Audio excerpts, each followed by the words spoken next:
Welcome again to the Clearing Library, or if anyone hasn't been here, welcome for the first time. My name is Rob Batunjak. I'm the director of the library here, but also I'm on the board of directors for the Clear Ridge Historical Society. It's a historical society that we formed. It covers the history of Clearing, Garfield Ridge, and some of the surrounding areas like Summit and Bedford Park. We keep historical files here at the library. So if you ever want to do research in the area or just learn about what was going on here, if you've lived here a long time, we really have a lot of photos and a lot of information. We have a Facebook site, if any of you are on Facebook, the Clear Ridge Historical Society. We have a website. I have a sheet here before you go. If you want to grab one of the sheets, it has all the information about contacting us. If you have any photos to share or anything like that, we enjoy collecting that sort of thing. And we also we run programs here at the library just about every other month. Sometimes we have change in our schedule, but we try to do it every other month here at the library. We also host tours. We did a successful Garfield Ridge tour last year, as well as a tour of Clearing that was very well received. And we'll start that up when the weather starts to get a little nicer, spring, summertime. So you'll be seeing announcements on that. We usually put our announcements in the paper and so on. What we also like to do is we like to invite speakers at the library. And today we have a special guest. We have Mr. Ed Kwiatkowski. He's there he is back there. Ed runs a website called Eddie's Rail Fan Page. Most of the stuff on there is old streetcars and railroad type things. But he also delves into any history of the southwest side of Chicago, the southwest suburbs, and he even ventures out into the north side as long as it has to do with railroads or that sort of thing. But one of the things that one of the programs that he offers is a Chicago Land Amusement Park tour.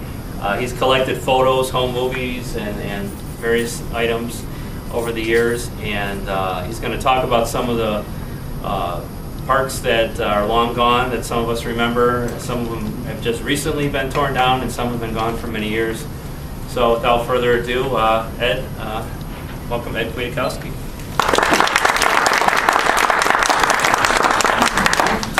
Perfect. Good afternoon, ladies and gentlemen. Once again, I'm Ed Kwiatkowski.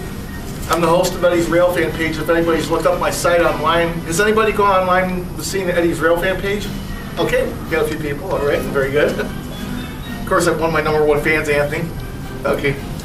I've been doing public speaking now since 2007, actually. I began my website in 2006. After many years of taking photographs as a hobbyist photographer, I felt at some point it was my point to start documenting things. Sometimes when I wasn't out just rail fanning, taking train pictures line side, sometimes I would take an occasional random snapshot or two, which I'm really glad I did. I had people criticize me for this. I had people say negative things about me, like I'm wasting my money on film. What are you taking pictures of that for? What's the matter with you? But the thing is, it sort of became my mission. I wasn't aware of it at the time, but I was actually in the works of becoming a local Chicago historian. I documented so many things that when I eventually started putting it online, I got tons of positive feedback. People were writing me that they grew up in this neighborhood, or they remember this, or they remember that, or we had some kind of connection in the past, or friends, or whatever. It was a very good experience. One of the first things I documented is, I remember, if you've seen this on my website, the demolition of the Jackter Hotel at 47th and Kedzie. Oh, you remember that? Yeah. Well, it was making news in the Southwest News Herald and some of the other papers that they were going to tear down the Jackter Hotel.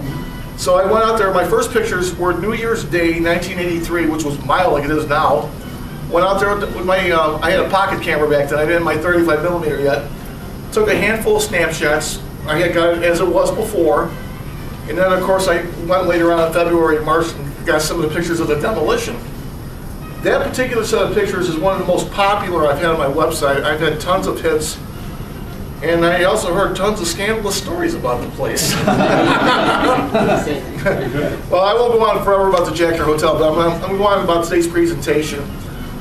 I'm doing a topic many people haven't addressed yet, Chicago's amusement parks of the past. Now, many people remember they have fond memories of places like Riverview Park in Chicago. We have a lot of former Riverview people here. Okay. How many people remember Playland Park in Justice? Okay, Southsiders, way to go. Anybody remember Fairyland Amusement Park? Santa's Village, Adventureland? Yeah. Oh, yeah. Well, the list goes on and on. A lot of these parks became lost to history. They began disappearing by the 1960s, actually. Now, the 70s and early 80s was pretty much the end of the era for the privately owned family amusement park, with the exception of Kittyland in Melrose Park, which was the last one. But I took it upon myself. I felt it was time to put a show together about Chicago's amusement parks. Everybody, from Ralph Lopez on the north side to other Chicago historians, everybody, Riverview, Riverview, Riverview. It's very nice, but there were other parks. I have memories of some of these parks. Playland in particular, Fairyland. I've been to Adventureland once, and I figured it was time to do something like this. It was time to put a show like this together. So without further ado, Mr. Bob, I'd like to present to you Fun on the Midway, which is a musical photo slideshow I put together about Chicago's amusement parks of the past. This is a three-parter I put together, by the way. Maybe a little more fun, perhaps.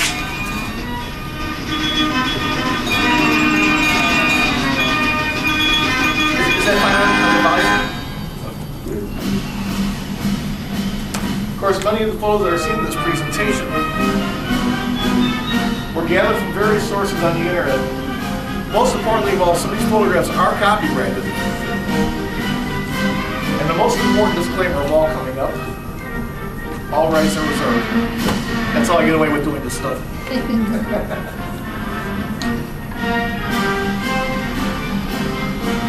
course, many years ago, the city of Chicago, Illinois, and the surrounding suburban communities had a good number of seasonal family-owned amusement parks to visit. Well, that could have been better. That was the best I could. For the people that went to the north side, for a 63-year period from 1904 until 1967. Yes. Many Chicagoans would spend a fun afternoon or evening at a place known as Riverview Park. Northsiders, here's your place.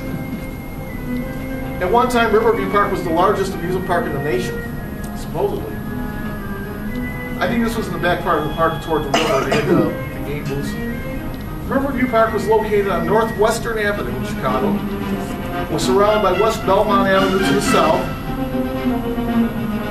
the North Branch of the Chicago River to the west, and West Roscoe Street to the north. That was their most famous ride, the Bob's roller coaster, one of their most famous rides. Young couples will often visit Riverview Park on a date. Easy for me to say. Please go. Riverview Park featured some of the most exciting yet scariest rides of the era. Sometimes I wonder about their safety standards. Now here's the thing, I was only 5 when Riverview Park closed, so I don't really remember it. I think I went there when I was 2. Probably the scariest ride at Riverview Park, and I agree with this one, was the infamous Parachute Tower on the Midway. They could probably train troops on this thing. This free-falling ride would drop you from the top of a tall steel tower, 186 feet up in the air. This was definitely a ride for the most extreme thrill seekers of the era. Of course, that was a sky ride which was added in the early 1960s. The park even featured a nightly parade which would spotlight local Chicago area marching bands.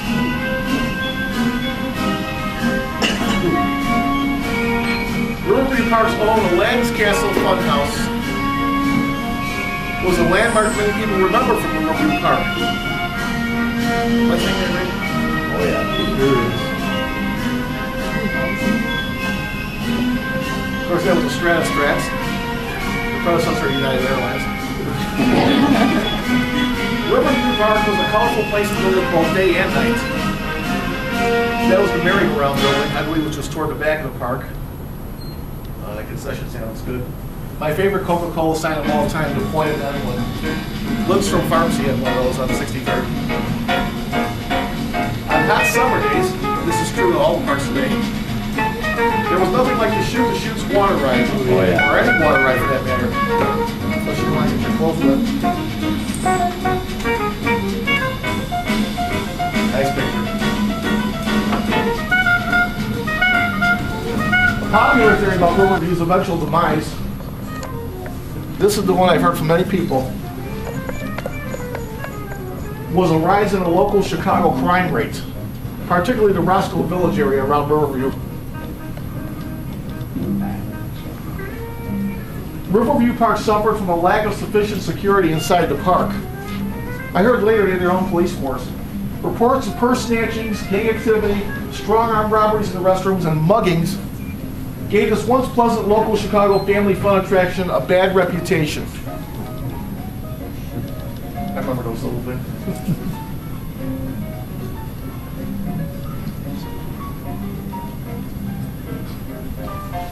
Riverview Park closed its gates to the public for the last time at the end of Labor Day weekend in 1967. 63 years of happy fun family members came to an end. Riverview Park was sold in the autumn of 1967 and was demolished during the winter and spring of 1968.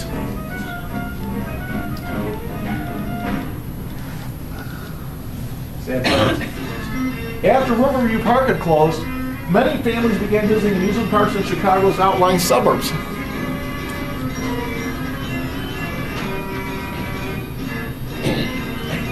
This was one of them. I believe this place had the most former Riverview patrons going to it, actually.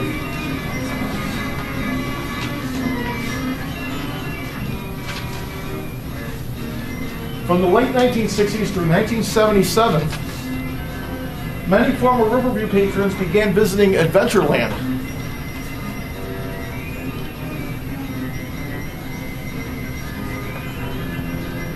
Adventureland was located in northwest suburban Addison, Illinois. Adventureland existed from 1961 until 1977. Adventureland was located on a 24-acre parcel of land at the intersection of Route 20 Lake Street and Medina Road, which is now an office park. And there's an aerial shot of it. Before Adventureland opened in 1961, it was originally a different park. This park was originally known as Storybook Park, much like Storybook Gardens in the Wisconsin Dells.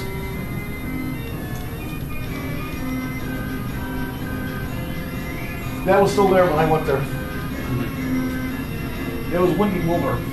Storybook Park existed here from 1958 until 1961 and was marketed for parents with little children.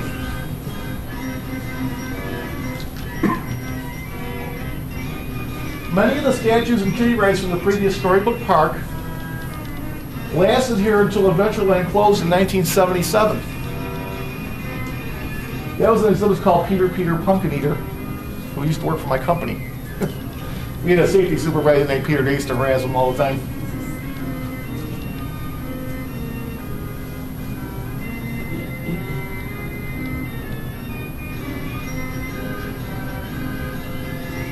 On hot summer days, water rides were always fun and refreshing. I think I actually went on that ride when I was there. Some of Adventureland's rides had interesting names. Seen here is a ride known as the Western Roundup. I used to ride that one over at Playland. I love that ride. Adventureland was a fun and magical place to visit at night. Luckily, there were several night photos on the internet.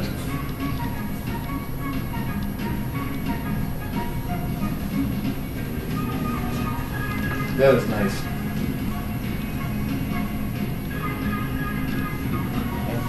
Of course, nutrition was the first order of business. Adventureland was a tiny amusement park, but it was definitely a happy place. I remember it was a very tiny park. It was smaller than I thought it was, actually.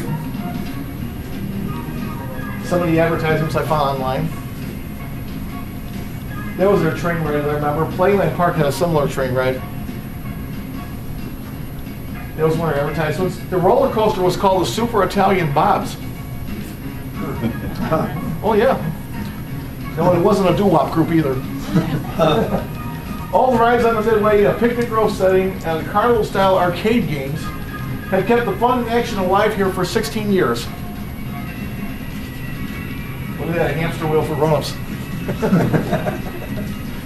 That was the Feed the Cloud game.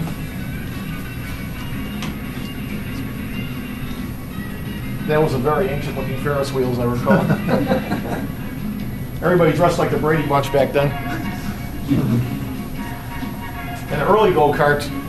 I think it was one of those Henry Ford creations. Unfortunately, the times eventually change and nothing lasts forever, and this is true.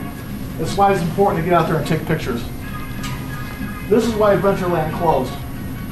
When the huge Marriott's Great America theme park opened in 1976 at Gurnee, Illinois, that came later. Adventureland lost a huge amount of business due to their new nearby competition. Adventureland was a carnival and a picnic grove. Great America was like Disneyland. Not being able to compete with the new Great America theme park, Adventureland closed after the 1977 season. Once again, the greater Chicagoland area lost another amusement park. By the mid-1970s, there was still a number of amusement parks to visit in the greater Chicagoland area.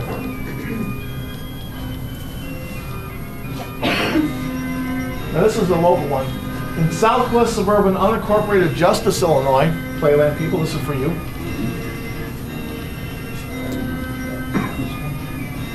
Many people would visit a place known as Playland Park.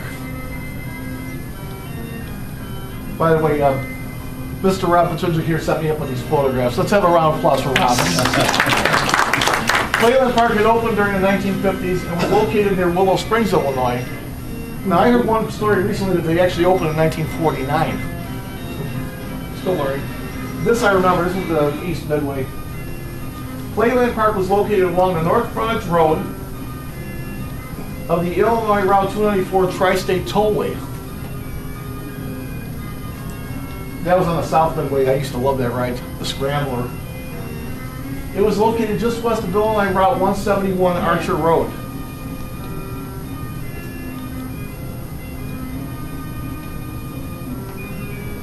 I absolutely love Playland. It was my favorite park. Playland Park featured kiddie rides for the little children and exciting carnival-style rides for the adults. And of course, Playland Park was a family-owned and operated business. Just about all the parks I covered actually were. And it was in a county fair-style setting on the Midway. Back then, as I recall, Justice wasn't really built up that much. It was like actually going out to a county fair in the country. That was in the east entrance of the park, actually, the archery range. It's an aerial view from one of the tall rides. The swing gym, that was on the northwest corner of the park. That was a good workout. You wanted upper body, go on that one. During the 1950s and 60s at Playland Park, pony rides were always popular with the little children here. Now, you don't see pony rides in too many places nowadays for several reasons. Animal rights activists, sanitation concerns, allergies. The miniature car rides were always popular with the little children here as well. One of those Burt Wyman Fords.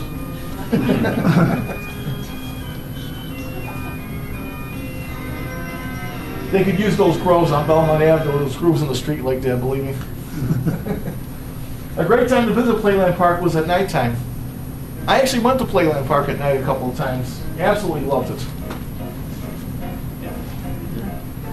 As nice of an amusement park that Playland Park was, just going for a little time here. There were many accidents and injuries on the Midway during the later years.